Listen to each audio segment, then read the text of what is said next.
Leader of the Opposition, Kemi Badenoch. Thank you, Mr. Speaker. And can I associate this side of the House with the Prime Minister's remarks on the horrific train crash, the attacks in Edinburgh and, of course, Armed Forces Week? I want to start by congratulating the Prime Minister. He's the other party leader who won a by-election last week. Although I think I'm much happier with my new MP than he is with his. 2 weeks ago, Mr. Speaker, 2 weeks ago, the Prime Minister told the House that the government was funding defence and everything was under control. The very next day, the Defence Secretary resigned, saying the Prime Minister was unable and the Treasury unwilling to fund the defence of our country. What changed? Well, Mr. Speaker, she references the by-election. I'm very pleased with our new Member of Parliament. Can I also say to her, in Gorton and Denton, the Tories got 1.9% of the vote. Can I congratulate her, because in Makerfield, they got 2.2% of the vote.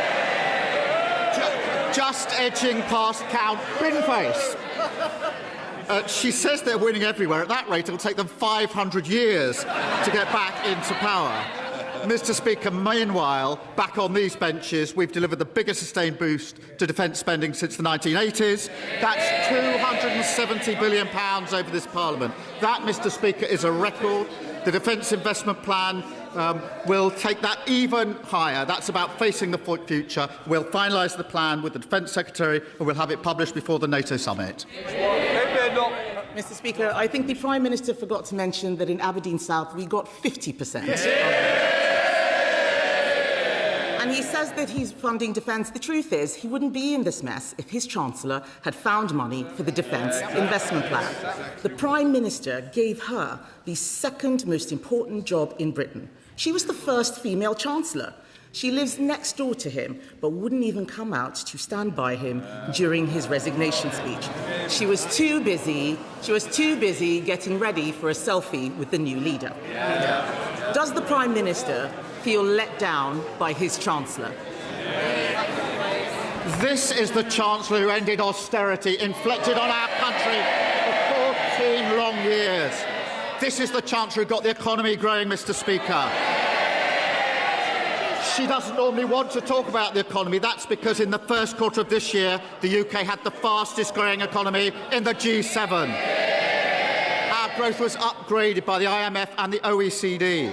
Last week, unemployment was down. Inflation was better than better. That is because with this chance we have the right economic plan and we can weather the global storms in the war that she wanted to jump into.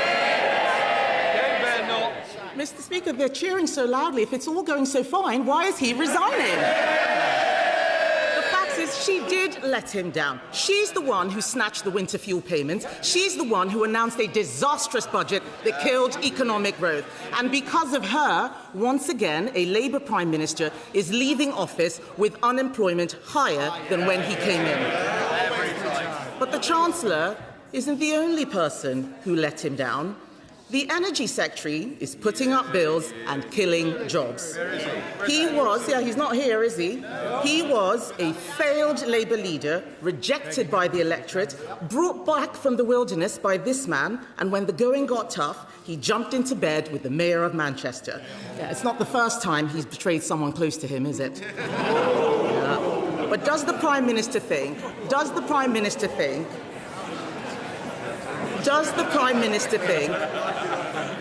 that this treachery should be rewarded by being appointed Chancellor? Mr. Speaker, the Chancellor and I picked up our party 6 years ago from the worst defeat since 1935. We turned it around and we made it face the country. And we won a landslide general election, giving them the biggest drubbing in their history. To this Chancellor, we've delivered the fastest fall in NHS waiting list for 17 years. We've the money for new rights for renters and working people, and we're lifting 500,000 children out of poverty. Mr. Speaker, the test for every Prime Minister is handing over the country in better shape than you found it. I know I can do that, which is more than can be said for her predecessor her predecessor's predecessor and her predecessor's predecessor's predecessor. Mr. Speaker, once again I have to ask, if it's all so fantastic, why is he resigning? And I think it is very generous of the Prime Minister to stick by his ministers, because they didn't stick by him. He can say what he likes, but the people of Aberdeen gave their verdict. They gave their verdict on his Energy Secretary by voting Conservative. But to be fair, Mr. Speaker, to be fair, they're not all traitors and deserters. Some of his cabinet have been loyal and incompetent. Hands up if you think the Education Secretary is doing a good job. Even she doesn't think she's doing a good job, Mr. Speaker. Even she doesn't think she's doing a good job. Someone did. Just for those who raised their hands, the two people who raised their hands, yesterday a poll found that 0% of teachers think the Education Secretary is doing a good job. 0%. She taxed private schools to pay for more teachers, but the number of teachers has gone down. Yeah. It turns out appointing a spiteful class warrior as Education Secretary was a disaster. Yeah. Does the Prime Minister agree that he has been let down by her incompetence? Prime Minister. The Education Secretary grew up in poverty. Yeah. She knows exactly what it means to grow up in poverty. She was once reluctant to tell her story. I know her story. It's an incredible story of social mobility and success. I am so proud that she is sitting there, and so should everybody in this country who cares about social mobility. She knows that for poor children, education is absolutely vital, and that is why it drives every single priority and value that she has. I would have thought the party opposite would recognise and understand some of that, but they've fallen so low they don't. Mr. Speaker, the fact is that if she knew so much about poor children, she wouldn't have given them fewer teachers. Teacher numbers have gone down. Teacher numbers have gone down. It's amazing. I've never seen this much excitement on the Labour benches. Yes, cheering so loudly while there are 400 knives stuck in his back. Shame on them. Shame on them. They don't like it up them, but they know that what I'm saying is true. And, Mr. Speaker, there were times when the Prime Minister tried to do the right thing. He did try to cut welfare. And who stopped him? Those MPs behind him. In the words of the Welfare Secretary, his MPs only want to know who they can tax to fund more benefits. They are not Labour MPs, they are welfare MPs. Does the Prime Minister feel betrayed by the people he got into Parliament? Sorry, Prime Minister.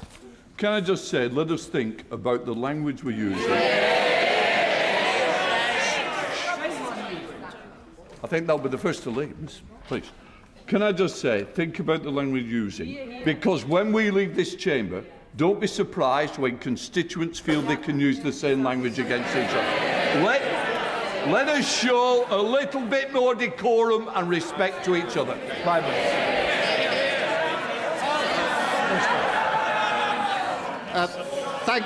Thank you, Mr. Speaker. I was trying to do all of this with as much good grace as I could, but I shall certainly miss these exchanges. I'm very proud of every one of our MPs who, with a landslide Labour victory, coming from all different backgrounds, from all different places across the country. We inflicted the biggest loss on the Tory party opposite in the history of their party. We picked up our party, we turned it around. We had to address what went wrong. We turned it around. We won a landslide victory. She won't even address or even talk about their failure after 14 long years. Kemi Badenoch. Mr. Speaker, he is the one who is resigning because of his MPs. There's no point trying to distract from it. And let's be honest, Mr. Speaker, the Prime Minister has made many mistakes. Otherwise, he wouldn't be going. But he has also been let down. I'm only saying what his staff have been briefing. He has been let down by an energy secretary who is killing industry, let down by a Chancellor who is killing jobs, let down by backbenchers who don't understand that government is about tough choices. He U-turned again and again and again to appease them, and now they've abandoned him. And what for? A pair of eyelashes and a black T-shirt. Isn't the truth that whoever is in charge, Mr. Speaker, isn't the truth that whoever is in charge, the real problem is the Labour Party? Mr. Speaker, 2 years ago I walked into Number 10 and found a broken economy, broken public services and broken trust in politics. Because of our decisions, my decision, the country is moving in the right direction, a stronger and a fairer Britain, ending austerity, investing in our public services, the fastest fall in NHS waiting lists for 17 years, more rights for workers, more rights for renters, standing with Ukraine, Britain's reputation restored and 500,000 children being lifted out of poverty. Change promised by a Labour government, fought for by a Labour government, change delivered by a Labour government.